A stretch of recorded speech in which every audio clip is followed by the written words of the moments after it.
અંકલેશ્વરમાં આમ આદમી પાર્ટીના વિધાનસભાના કાર્યકર્તાઓનું સંમેલન તેમજ સન્માન સમારંભ યોજાયો હતો।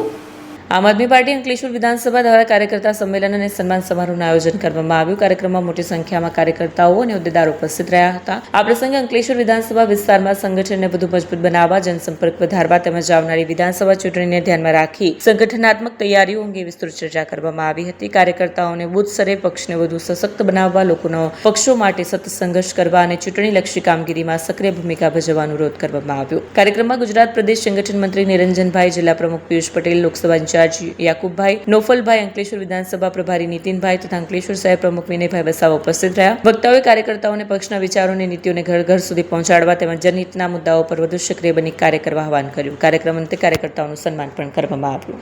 આજ રોજ અંકલેશ્વર વિધાનસભામાં જે પણ તાલુકા પંચાયત, જિલ્લા પંચાયત અને નગરપાલિકામાં જે ઉમેદવારોએ ઉમેદવારી કરી હતી અને મજબૂતાઈથી આ ભારતીય જનતા પાર્ટીની જે તાનાશાહી સરકાર છે એ લોકોએ સામ, દામ, દંડ અને તમામ પ્રકારનો ઉપયોગ કર્યો।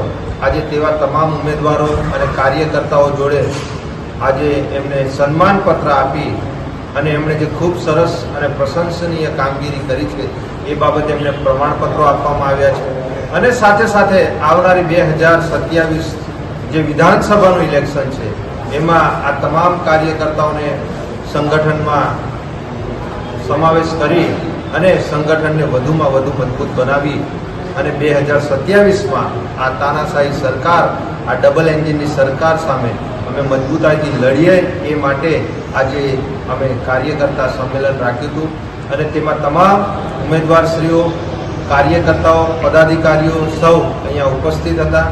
એમના સૂચનો લીધા છે, માર્ગદર્શન લીધું છે અને આવનારા દિવસોમાં 2027માં અમે આ કોઈ પણ ઉમેદવારને અહીંયા ઉમેદવારી કરી અને જંગી બહુમતીથી જીતાડીએ એવા તમામ પ્રકારના પ્રયાસો અમે આવનારા દિવસોમાં કરીશું। નિરંજનભાઈ વસાવા, આમ આદમી પાર્ટી પ્રદેશ સંગઠન।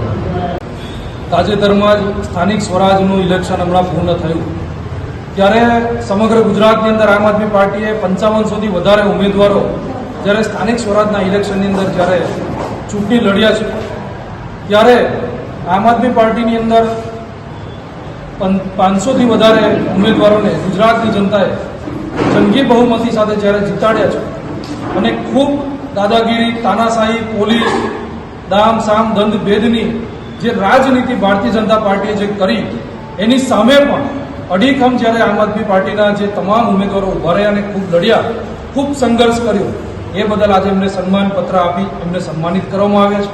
આજે ભરૂચ વિધાનસભા અને અંકલેશ્વર વિધાનસભાના તમામ કાર્યકર્તાઓ, પદાધિકારીઓ અને જે પણ ઉમેદવારો હતા એ તમામ લોકો મોટી સંખ્યામાં જ્યારે ઉપસ્થિત રહ્યા છે ત્યારે હું આગામી દિવસોની અંદર નવા સંગઠનની રચના પણ થવા જઈ રહી છે। આ નવા સંગઠન થકી આવનારા 2027ની અંદર ગુજરાતની અંદર એક પરિવર્તનની લહેર લહેરાય અને આમ આદમી પાર્ટીની સરકાર બને એ હેતુસર ખૂબ મજબૂતીથી આજે પણ અમે સૌ જનતાની વચ્ચે અડીખમ ઉભેલા છે અને આવનારા દિવસોમાં અવિરત આવી જ રીતે જનતાની સેવા અમે કરતા રહીશું। અસ્તુ, ભારત માતા કી જય।